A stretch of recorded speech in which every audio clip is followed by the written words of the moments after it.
Out here in the wild, out here at LTD. Yes, sir. Always dealing with stuff, dude. Always dealing with stuff.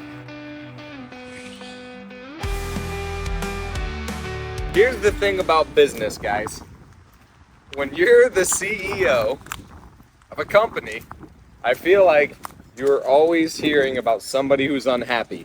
Whether that's an employee, a contractor, a vendor, a lender, a customer, a seller, a buyer. Somebody's always unhappy every single day. Every single day. So what you have to do is look at, okay, there's objective truth to what they're saying a lot of times. There's like, okay, this situation did happen. You have to evaluate, is that a problem with the business? Is it a one-off problem? Is it a structure thing? Like, what's actually going on here?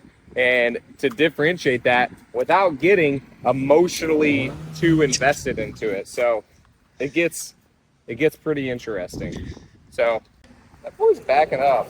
Oh, no, he's not. I thought that was Luis backing up. Just backing up. So yeah, basically I have to differentiate and see if there's an issue with the business, see if there's an issue like maybe culturally, maybe the person's like thinking about it in a different frame or could look at it from a different direction. If there's a problem that needs to be solved, and then it's going to be solved just this one-off time. If there's a problem with the leadership and where I didn't do something where I could properly teach them how to handle the situation, or teach them, hey, here's how I'd like you to handle it next time.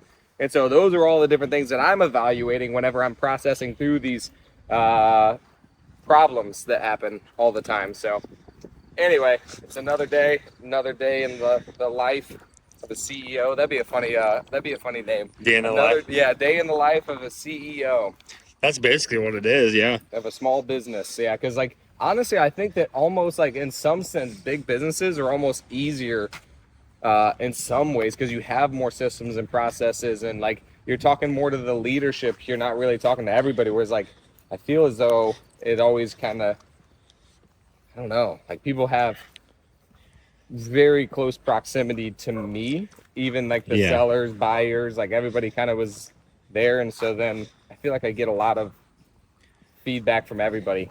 I don't know. Anyway, That's true. yeah, it's all good though. I chose this. That's what I was remind myself is I chose this. Mm-hmm. I was thinking about that the other day, actually. It's a good reminder right now. This is like everything that I dreamed of, everything that I wanted. I wanted a group of people who are freaking animals who are just like, we're working on something together. It's friends. We come in, we have fun, we make a lot of money. Like we do things together. Like this is what I dreamed of. And so it doesn't exactly look how I dreamed of all the time, but that's the coolest part too, is you get to recreate it. And so then now that's what I'm focusing on is how could I create my daily life in order to be more about what I actually want? Because that's something that they talk about in Buy Back Your Time is you have to be able to create your life the way you want it to, especially as a CEO. Because if I quit, then the whole thing goes under anyway. So if I'm not enjoying it, then I'm probably going to burn out and I'm probably going to leave the company anyway. So that's not doing it a service. So a lot of times I feel selfish when I'm like, oh, I want to do this or I don't want to handle this stuff. But at the end of the day, you kind of like, I kind of have to. Otherwise, I'm going to burn out because like I feel like my capacity is pretty high. Honestly, God has given me some gifts to deal with stress and stuff. But I still have a limit, right? And I still have certain things that give me energy and certain things that take it away. I can deal with some crap for some long times, but it's only sustainable for a certain amount. And I feel like I'm getting close to that edge, and I felt like that for a while now, which is why I'm like adjusting and going back and figuring out how I actually want my day to look like, what does give me energy, what takes away my energy, and actually evaluating that. So we're working on it. But either way, I feel like if I left or I was just like, I don't want to do this anymore, then that would kind of suck for all of us. Yeah. So I'm trying to not do that. You were also talking about that in the clips I was editing today too. Really? With Brian and Ryan. Brian and Ryan, yeah. I mean, I cannot say, I don't want this to scare anybody though. That's the thing is like, I'm not saying that I'm going to do that. All I'm saying is I'm going to structure it to where I enjoy it. Yeah. And so I have thought though, like, what does God have next for me? And then how can I still do both? Because I have to think about what I actually want for my life separate from everybody else, but then also like see if I can still incorporate staying and like doing this for everybody else as well. So, guys, I don't know. I like what we're doing. It has been my dream for a long time, and then now we're here. It just didn't look the way that I thought it would, so now I get to recreate it to hopefully look more like how I want it to be.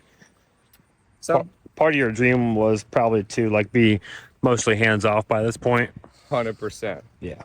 Yeah, not making the decisions, not getting like the calls and like all of the stuff that is actually like, not to say that again, I actually kind of enjoy problem solving. Like problem solving is not the problem. It's like whenever people are all upset, and then no matter when you have multiple people in different departments that affects one department affects another, no matter what decision I make, somebody's unhappy. No matter what. If I decide to do this, then that means this for this person. So that person's upset. Then if I decide to do this and that affects this person, now this person's upset. So no matter what decision I make that's best for the company, it's not always best for that individual at that moment. And so then people just get upset. And it's like, dude, like I'm doing the best that I can with what I'm seeing. And so, yeah. Yeah. Hello. We're just walking. I can't hear what she's saying. Having a whole conversation. Kids are good at that. Yep. But yeah, no matter what, somebody's gonna be upset. I'm going to have to do like I basically have to detach myself from that in some sense, which is very difficult for me because I care about everybody's lives, but then also I care about my life and what's best for the company, which affects everybody. And so that's what I'm dealing with is always like that whole flow. Yeah. So Yeah. it's interesting, dude. The more people, the more difficult it is, honestly. Yeah, 100%. Let me know when you find that, when you figure it out, buddy. I think it's a ever evolving thing that you're always adjusting, but yeah, we'll get back on this now, there, buddy. All right, Yeah, buddy. I think I'm going to continue to figure it out, adjust it. Honestly, like having an assistant's been helpful. Yeah. Like eating healthier, having like food available, like houses clean, like that helps me a lot actually. And so just like Dude, that's huge. yeah, Just that. leaning into that is kind of nice. So that's been helpful for me.